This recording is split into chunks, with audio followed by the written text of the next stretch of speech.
Good day mga kapobreng lights and sounds. Today, magse-set up ako ng subwoofer passive, mga iba't ibang connection or how to connect passive subwoofer. Ayan o, subwoofer yan.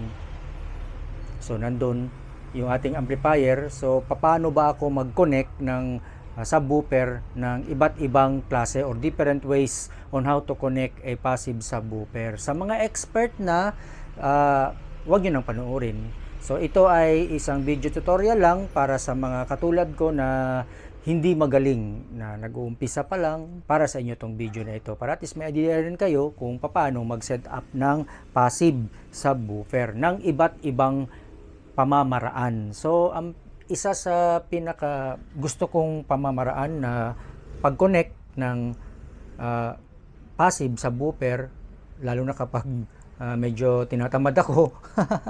Gusto ko isang pihitan lang, andun na, magkasabay na agad yung subwoofer tsaka yung mid-high. So ganito ang ginagawa ko. So dito sa likuran, ilawan lang natin guys para mariwanag. Ayan. Sana nakikita nyo. Iipit ko lang sa bibig ko itong flashlight. Sana clear pa rin yung pananalita ko. So ito, sa output ng mixer, kita nyo naman siguro, no? Ayan. Sa output, di ba, dalawa yan, left and right. So itong left, ito yan. Tatakbo yan sa input ng crossover. Ayan, oh. Input, crossover. So, saksak nyo dyan. Tapos, mag-output ngayon yan sa mid. Kasi mid-high tayo eh. So, output yan sa mid. Ito. Output sa mid. Tapos, mag-i-input yan sa amplifier. Dito. Input yan sa amplifier ngayon. Ganun din dito sa mix out right naman ito siya, magi-input din yan doon dito, input din yan dyan sa right. Tapos syempre mid, mag-out din siya sa mid. Ito na, papunta naman doon sa amplifier channel 2. Ito din sa baba, kita nyo naman, o yan, ito sa baba. So ngayon, subwoofer, kita nyo yan, di ba may subwoofer, sub out yan eh. Yun, subwoofer, ito mag-out na siya ngayon dito din sa kabilang amplifier input. So, bale, dalawang amplifier ngayon ang dapat meron ka. Isang amplifier para sa mid, yung isang amplifier para sa sub. So, sa akin, isang amplifier lang kasi 4 channel naman tong amplifier ko. So, ngayon, iharap na natin tong mixer tsaka itong subwoofer ko dito. Okay, let's go. So ayan, nakasaksak na yung ating power sequencer. Yan, kung nakikita nyo, may power na tayo, 231 volts. So i-on natin yung ating mga equipment. So baba lang natin. Ako kasi ginaganito ko, no, iniiwan kong naka full volume lahat kapag naka-off. So ito yung ating subwoofer. So nakita nyo, naka-pull yun siya kanina lahat. Tapos ilo-lower down natin yung volume. Same din dito, kanina nakataas yung lahat. Ilo-lower down natin. Katulad din ng ating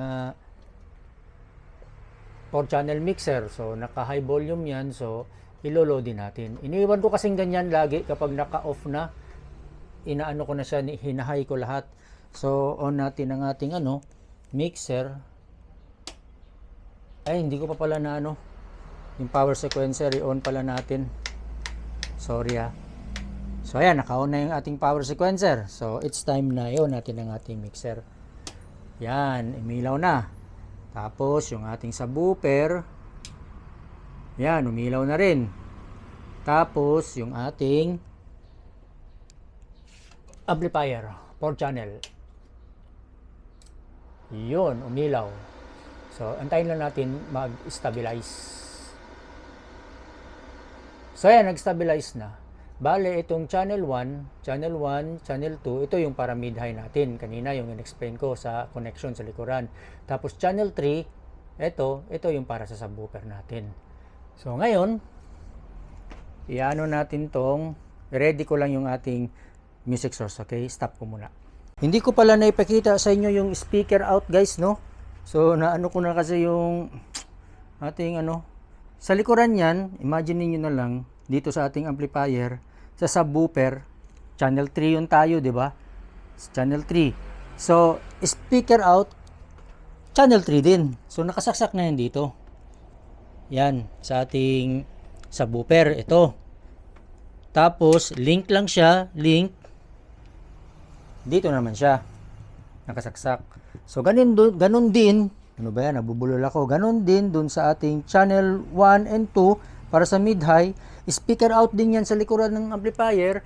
Tatakbo yan ngayon doon sa ating dalawang speaker na pang mid-high. Ito na yung niya, oh. Ito na yung speaker niya. So, andun yan. Naka-ready na kasi yan, eh. So, ngayon, iurong ko lang itong subwoofer natin para pantay sila dito. Ilalagay ko yan dito, ha. Off ko muna. So ayan, ipwesto na natin. Ang hirap kasi talaga ng masikip na lugar, eh. Sikip ng lugar ko. So wala tayong choice, no? Kasi ito ang lugar natin, eh. Masikip. So ayan, ready na yan, no? So ngayon, hanap lang tayo ng song. Yan, naka-play na yan. Pero off pa yung natin. Hinaan lang natin yung volume. Yan, no? Nasa lang yung volume ko, guys. Yan lang, 50% lang ata yan. 60%. So, ngayon, syempre, lalagay natin to sa 0 dB. Tapos, channel 1 natin, dilim. Para makita nyo lang, yan, oh. Channel 1, yung gain natin, naka-0 lang yan, tapos gitna lang lahat yung mga parameters, EQ, mid, tsaka low, gitna lang. So, tapos ito. Ngayon, try natin i-play, ha. Unmute. Try natin buksan. Oops, hindi pa pala naka-volume dito.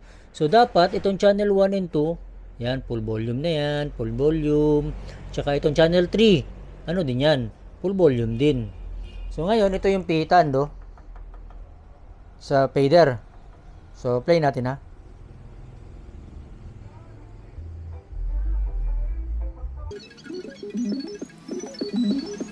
Hindi ko pala na-set up yung crossover ko, set up ko muna. So ito yung sa mid, no, volume ng mid. So bali, ang gagawin ko lang, low mid. Lalagay ko yan dito sa lang 90. Tapos mid high, pwede naman nating ilagay ng pag mid high. Tapos same thing dito, low mid dito lang muna sa 90. Kita ba? Yan, dito lang muna sa 90. Tapos mid high, gayahin lang natin yung kung ano yung sa right channel. Tapos sa mid, ito na yung main volume niya. Ito rin, main volume. Tapos adjust na lang tayo mamaya. So pansamantala, ito lang muna, okay? So itong volume ng mid high, lagay lang muna natin sa gitna. Lagay lang muna din natin sa gitna yung volume. So pwede na tayong on. Pero wala pang subwoofer, naka-off pa yan. Yung volume niya tsaka yung frequency off pa. Ayun, lumabas na yung doon, oh. Kanina kasi hindi lumabas, na rin ako, eh. Sabi ko, may mali ba akong connection? Yun pala, hindi pa pala ako nag-setup dito, kaya parang mahina. So ngayon, yan, lumalabas na.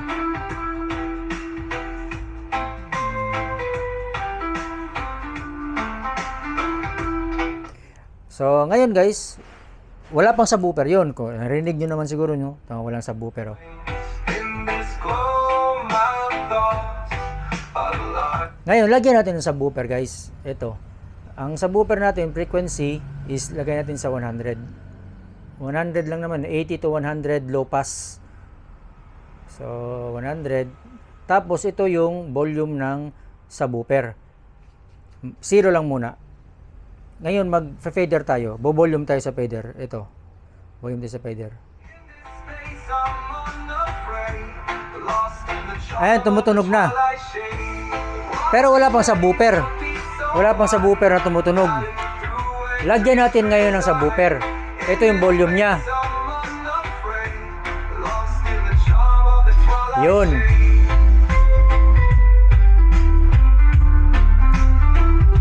Ayan, naririnig nyo naman siguro, no?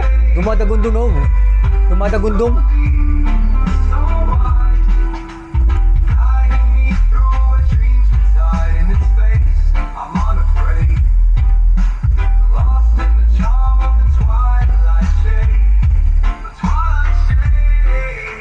So ito na yung sinasabi ko sa inyo guys na isang pihitan lang.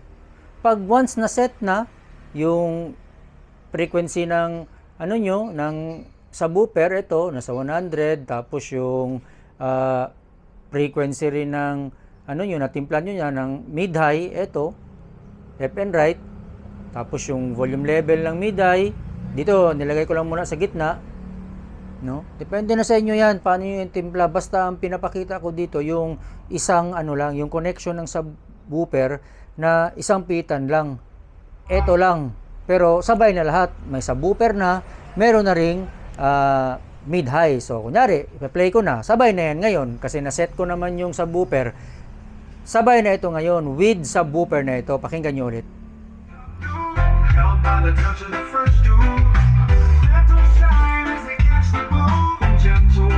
Ayan, di ba? Dumadagundong na oh. Ito yung subwoofer. Mag-headphone lang kayo guys ha, kasi syempre para marinig nyo talaga. Iba kasi yung sa actual eh. Yung volume ng tunog ng actual kapag nandito kayo tsaka sa cellphone lang o sa laptop ba kayo nanonood o sa cellphone, iba kasi. Pero mag-earphone lang kayo para marinig nyo talaga yung subwoofer.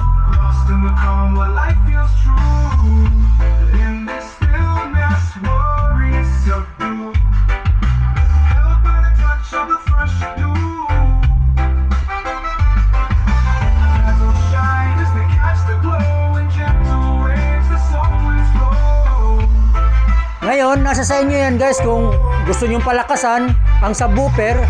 Itong volume na to guys, subwoofer volume yan eh. Gain sub. So pwede nyong laksan dito. Yan.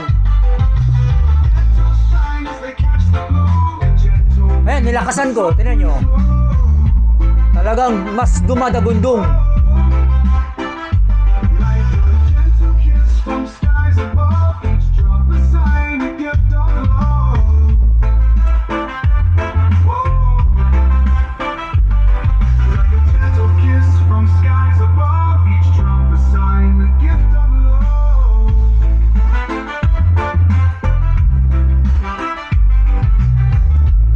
Yung subwoofer guys oh, channel 3, hindi pa nagki-clip.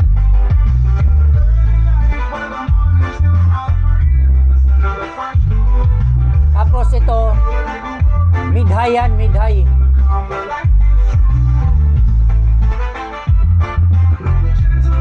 So hinaan ko lang yung subwoofer. Ay, balik natin sa yan, alauna lang. So mas lalakas pa yan kung bubuksan ko yung gain natin dito guys. Pero hindi ko naman binuksan kasi nandito lang tayo sa maliit na room, di ba?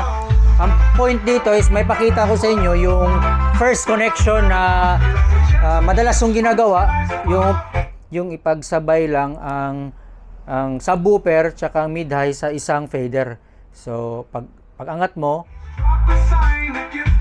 kasama na ang subwoofer and mid-high na tumunog. So wala na masyadong iba pang connection, very easy. Ganun na lang. Isang pihitan lang, sabay na sila. Yan.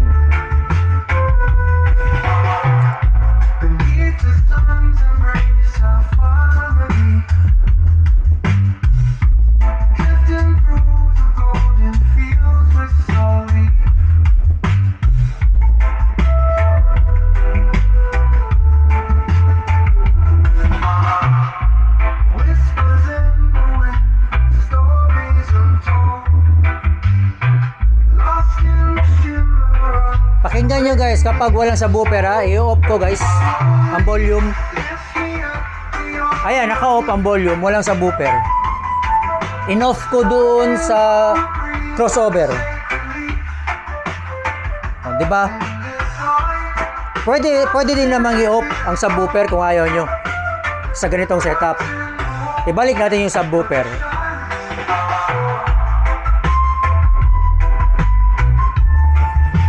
So ayan, dumadagundong na ulit yung subwoofer.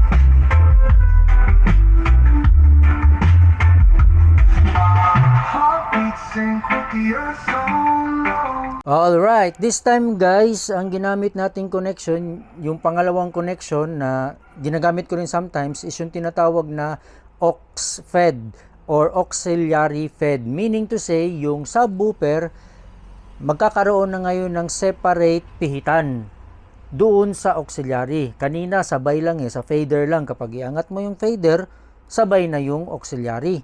Sabay na yung subwoofer na tutunog. This time, kahit iangat mo yung fader, hindi tutunog yung subwoofer kasi nga meron siyang sariling pihitan doon sa auxiliary. So ito na yun guys. So parang same connection pa rin itong left and right, no? Itong left and right output. This time itong left left. This time diretso na ito sa amplifier.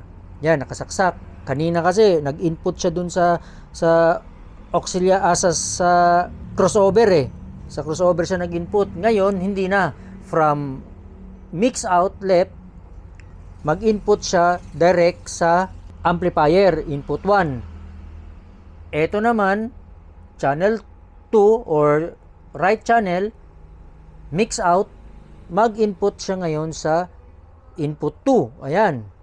Kita nyo naman siguro, may input 2. Tapos, yung subwoofer, ito naka-aux 1. Mag-out siya ngayon sa aux 1. Yan, auxiliary 1. Tapos, mag-input siya ngayon dito, it's either sa input right or input left. Bala na kayo guys, parehas lang yan. Ako, nilagay ko sa input right. Dito ko siya in-input. Ulitin ko from auxiliary 1 out, nag-input siya ngayon sa left. Sa left ng crossover input. As I've said, pwede rin sa left, right pala ito, right. Pwede din sa left ng crossover input, pwede rin sa right ng crossover input. So ako, nag-input ako sa right. And then, same pa rin, sub out. Kung nakikita nyo yan, sub out. Naka-input ngayon yan dito sa channel 3 ng ating amplifier. So, same lang. Okay? So, malinaw ba guys? Hopefully, malinaw yung explanation ko, no? Pasensya na kayo kung medyo nabubulol ako. So, hindi naman ako, Tagalog speaking. So, ayan. I-set up ko lang, ipwesto ko lang, tapos mag-soundcheck na tayo. So, ayan guys, na pwesto na siya ulit, no? Ating subwoofer, ating mixer, pero this time, yung pangalawang subwoofer setup na sinasabi ko na separate na yung pihitan ng subwoofer. Hindi na magkasabay dito sa isang pihitan lang. So may sariling pihitan na yung ating subwoofer o yung tinatawag na aux fed, auxiliary fed, na kung saan ang subwoofer ay controlled by auxiliary. So ngayon, ibo-volume ko lang ulit So ito yung channel 1, mid-high natin, channel 2, mid-high natin, same pa rin, channel 3, subwoofer natin. So, off pa rin to, yung subwoofer natin, frequency niya is 100 Hz pa rin, no? Low cut, low pass filter, 100, sa 100, 80 to 100, ako sa 100 ko nilalagay, and then yung gain volume 0 pa rin. Eto na ngayon, fader volume tayo. So, this time, wala itong subwoofer, mid-high lang to. So, ayan. Tumunog na yung mid-high natin. So, kanina magkasabay yun, no? Kapag iangat ko ito, magkasabay agad. So, ito ngayon, separate. So, ayan. antayin lang natin yung tunog kasi parang wala pang subwoofer lumalabas yung tunog. Ano na ba?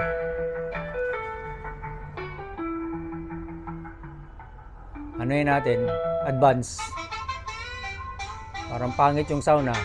Yun. So walang subwoofer ha. Walang subwoofer. Balik ko na lang sa beginning kasi parang pangit yung... Ayan. Walang tunog. Ano lang yan? Naririnig nyo? Mid-high lang. So lalagyan natin ng subwoofer. Madilim kasi guys. Hindi nyo nakikita. Ayan o.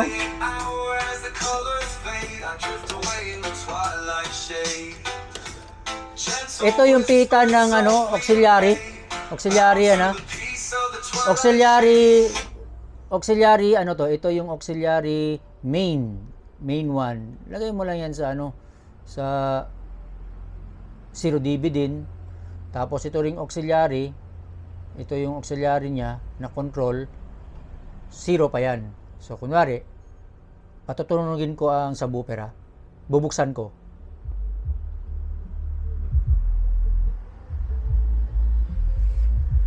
Ayan, naririnig nyo ha. Tumutunog.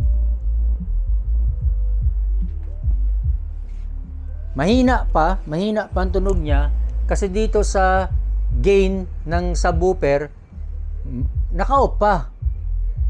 So kung palalakasin ko yan, bubuksan ko. Pakinggan nyo. Ang tagal naman ng lumabas ang sub. Ayun. Depende sa kanta eh. Yan, nagbabibrate oh. Ayun. Di ba, dumadagundong? Ulitin ko ha. In-off ko yung sub dito. Yung auxiliary din, off ko din muna. Off ko rin muna yung auxiliary. So, bubuksan, ang ginagawa ko, binubuksan ko na lang to. Nilalagay ko sa dito, mga 9 o'clock. Nilalagay ko sa 3 o'clock pala. 3 no, tama. 3 o'clock. Tapos itong main auxiliary, nilalagay ko rin yan sa 3 o'clock. So itong niya, auxiliary, naka pa yan, naka 0 pa. So bubuksan ko ha. Wala tayong mid ha, wala tayong mid. Yan. Wala tayong mid, off yan. Ipaparinig ko lang yung subwoofer. Auxiliary control. Yun. Naku, lakas. Hinaan ko muna. Open natin. Yan.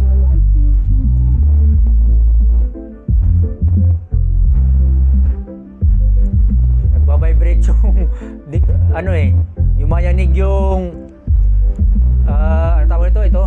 Ding-ding. Ding-ding bang tawag ito sa Tagalog? Ding-ding. Yan, yumayanig eh. So yan yung sinasabi ko na aux-ped. Ito yung pangalawang klase na setup na ginagawa ko rin na kung saan ang subwoofer ay controlled by auxiliary. Ito. So bubuksan mo ganyan. Ngayon, kung gusto mong pagsabayin, dalawa ang control mo. Ito for mid, itong fader. Tapos ito, hindi katulad kanina na isang control lang, lumalabas sabay. So, madalas yun ang ginagawa ko, yung number 1. Pero pag medyo nasa mood, gusto kong magbuting-ting during events, ganitong klaseng setup ang ginagawa ko. Pero pag medyo chill, ayaw ko ng maraming binubusisi, gusto ko isang control na lang, isang pitan, magkasabay na lahat ang subwoofer tsaka mid-high. So, yung kanina na number 1, type of setup ng subwoofer na kung saan isang pitan ganito. So ito separate. So ipagsabay natin ha. So first mid-high lang muna. Yan. Mid-high lang muna. Tapos kung gusto ko lagyan ng subwoofer, ito na. Bubuksan ko na ngayon yung ating auxiliary knob. Yan.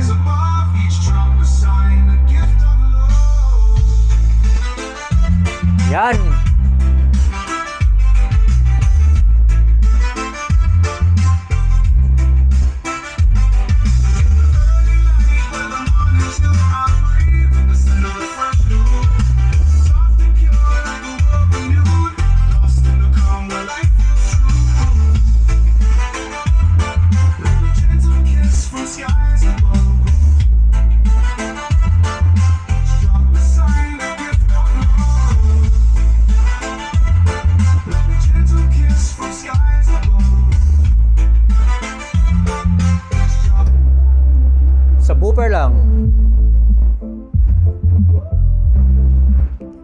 yanig, no? Buksan natin ang mid-high.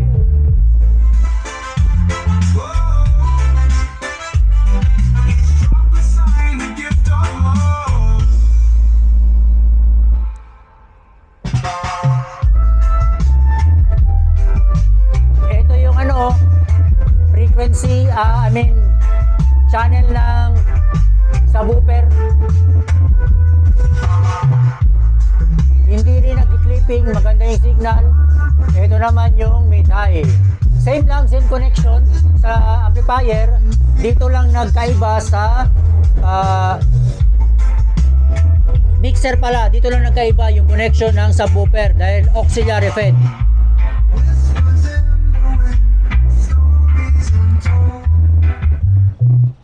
So ayan mga ka-Pobreng Lights and Sounds, no? Naipakita ko na sa inyo ang dalawang klaseng setup ng passive subwoofer na kung saan yung isa ay magkasabay na pihit, isang pihitan lang, agad, magkasabay na yung mid-high tsaka subwoofer na tutunog. So wala masyadong technical na babantayan mo sa pagpihit during event kasi isang pihitan lang. Pagkapihit mo neto, tutunog na agad ang subwoofer tsaka ang mid-high na magkasabay. So yung isa naman, pag gusto mong marami kang pinipihit, so pagsabayin mo ngayon yung subwoofer, bubuksan mo ito para lumabas yung subwoofer, o pagka ganun mo, pagka bukas mo ng fader, pagkaangat mo, walang subwoofer na lalabas unless ipipihit mo ito, bubuksan mo itong bubuksan mo itong auxiliary para lumabas ang subwoofer. So yun ang pangalawa. So pili na lang kayo guys kung anong klaseng setup na gusto nyo para sa inyong passive subwoofer. Kung gusto nyo ba yung setup number 1 na kung saan isang pihitan lang, fader, magkasabay na ang subwoofer tsaka mid-high, or yung setup number 2 na kung saan separate ang mid-high tsaka ang fader. Mid-high tsaka ang subwoofer. Ang subwoofer controlled by auxiliary knob at saka yung mid-high naman ay controlled by fader alone. So sana guys naliwanagan kayo sa mga dyan gustong matuto ng setup ng passive subwoofer. So ito yung simple tutorial or sharing idea. So hopefully naintindihan nyo. Comment na lang sa mga further question. Thank you so much for watching. God bless and to God be the glory.